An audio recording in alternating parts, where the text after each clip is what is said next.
Pak Hakim, mungkin bisa sedikit dijelaskan Pak, apa itu gerhana Pak?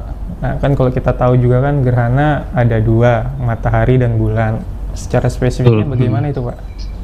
Iya, oke. Saya ingin menyapa para Tribuners juga ya. Dengan ini mungkin dengan Mas Soma ya, Mas Iya, Soma yang dari Tribun Lampung. Iya, senang sekali bisa kontak lagi. Begini, gerhana atau eclipse bahasa Inggrisnya itu sebenarnya punya makna umum, adalah satu objek yang ditutupi oleh objek lain.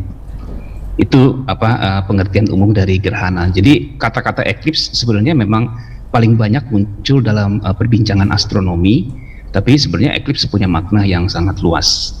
Nah, kenapa ini menjadi sangat populer dalam astronomi? Karena memang peristiwa tertutupnya satu objek langit oleh objek langit lain itu paling banyak bisa di-sense oleh manusia, dilihat oleh manusia dalam peristiwa-peristiwa astronomi. Jadi suatu benda langit yang ditutupi oleh benda langit lain itu kata umumnya adalah eclipse atau gerhana. Nah, ada yang lebih spesifik dari sini. Kalau misalnya kita lihat di langit kan ada objek langit yang ukurannya besar seperti bulan gitu ya. Ada juga yang kecil kayak bintang. Kalau satu bintang itu ditutupi oleh bulan, itu juga sebenarnya gerhana. Tapi ada kata spesifiknya, itu biasanya disebut okultasi.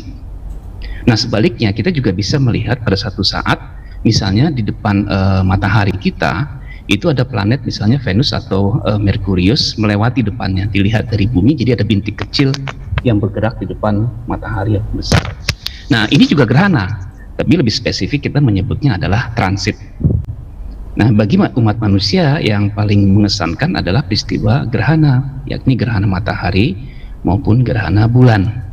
Nah, dibandingkan dengan gerhana matahari, jadi prinsipnya adalah ini bisa terjadi kalau secara geometri sistem bumi, bulan, dan matahari itu ada pada satu garis lurus. Kalau bulannya ada di antara matahari dan bumi, tentu aja matahari terhalangi oleh bulan ya. Peristiwa itu yang disebut sebagai gerhana matahari. Namun kita tahu bahwa bulan kan beredar mengelilingi bumi. Jadi bisa aja satu saat ada konfigurasi satu garis lurus itu matahari, bumi, dan bulan. Saat itulah bayangan bumi itu jatuh ke bulan. Artinya dari bulan itu bumi menghalangi matahari. Nah, kita kan ada di bumi nggak di bulan ya. Jadi kita melihat pada saat itu bulan yang tadinya terang karena kejatuhan bayangan bumi jadi menggelap.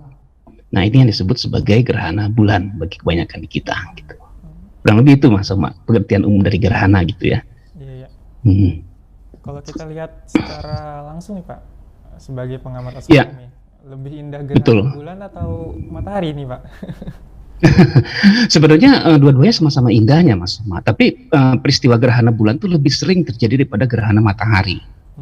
Nah, oleh karena itu bagi sebagian besar umat manusia, gerhana bulan tuh lebih indah dan romantis gitu ya untuk dilihat gitu ya. Karena bulan yang tadinya purnama terang tiba-tiba jadi kemerahan gitu ya. Gerhana matahari sebaliknya menimbulkan rasa panik karena tiba-tiba siang hari yang terang gitu jadi gelap mendadak. Nah, sedang kita kan terbiasa hidup dalam kondisi siang hari tiba-tiba jadi gelap pada waktu siang hari itu, reaksi kita rata-rata biasanya panik terhadap hal seperti itu.